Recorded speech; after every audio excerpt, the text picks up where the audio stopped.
evening mga sir. So duty tayo ngayong gabi. So pina-duty kami ng mga ng mga kurekong dito. Visit nga. May plano pala sila magpa-duty ngayong gabi. Tapos yung trabaho namin hanggang hapon pa. Nakakakita kami mga alas 5. So wala din akong tulog.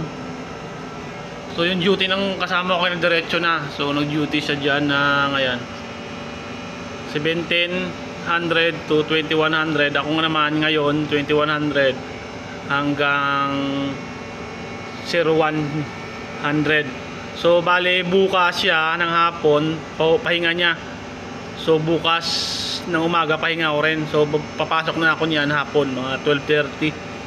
So M yan, M sa kanya yan, si Michael. Ako kasi pangalan ko dito June na lang eh. G na lang, si J lang tawag na sa akin dito. So ayan, pinapacheck ng mga ugok. Check local, check the local side every 30 minutes. So balas na sa buhay nila. So yun lang, nakaka-bad trip lang. So yan yung control room namin, ayun oh. So dito mga series, bawal talaga mag ano diyan, mag galaw-galaw. So dito pwede kami diyan maano sa monitor pag reading namin. Pero dito, wala kaming ano dito. Wala kaming ginagalaw diyan. So ito yung TV na yan is CCTV yan. So maraming CCTV yan dito. So ang unang CCTV dito sa engine control room, makikita nyo yan oh. Yan, CCTV yan boy. Kitang kita yung pagmumuka natin dyan. Tapos dun sa main engine, basta marami. So dito yung generator nila mga sir is Hyundai din. So hindi talaga ako nakakagalaw dito. Ayan oh. So auto, ang ano naman pwede naman ma-auto yung generator na ano. Controller standby. Pero yung magpasok wala siyang auto synchronize, so manual pa rin. So manual to, ayun ang manual. Hinihila tapos. So dito sa mga Koreano mga series, bawal ka talaga no, gumalaw lahat sila, ballasting, transfer, pump in, pump out. So yun lang. So basta dito lang tayo, tambay-tambay tayo, tapos every 30 minutes ikot-ikot lang tayo. So ipakita ko sa dito yung smoking area namin. Ang kagandahan dito mga sir sa Koreano talaga, libre tubig. So libre tubig kami dito. Tingnan mo yung tubig namin dito naka-stack. Ayan oh. Ayan gar, tubig gar. Oh. Tubig. Magsawa ka sa tubig boy. Oh.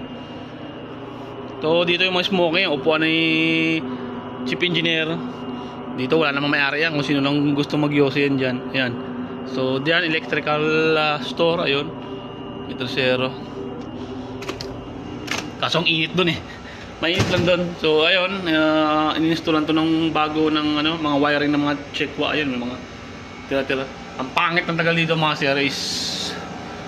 Bibitaw kami siguro dito ano sa 8, July 8. Ang daming ano dito, ang daming kalat, sobrang daming kalat talaga na. Tapos ang biyahe nito is papuntang Australia. So ang daming kalat, dami naming liligpitin dito ng ano, nakasama kong oiler. Tapos mamintura. Dalawa lang kami dito kasi day work. Lahat ng trabaho dito mga sir is amin, lahat ng mabibigat.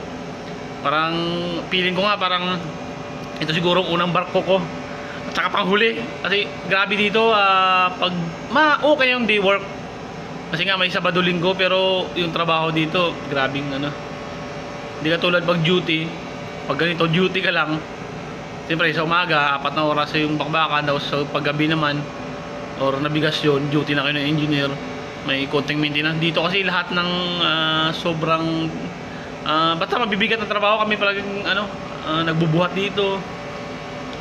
Basta yung mga Koreano kasi mga sir, pagdating sa mga trabahong mabibigat, parang ayaw nila yung maghigpit ng mga balbula, yung magkabit lang ng mga balbula, mahigpit lang ng mga tornilyo. Parang putangin na, lahat kami kakabit dito.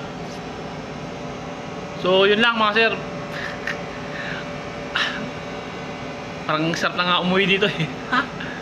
Sige mga sir, so mag-alas 10 na rin. So 11, 12, 1, so may 3 oras pa tayo antayin. So 1 oras pa lang pinupuno natin ngayon. So let's go.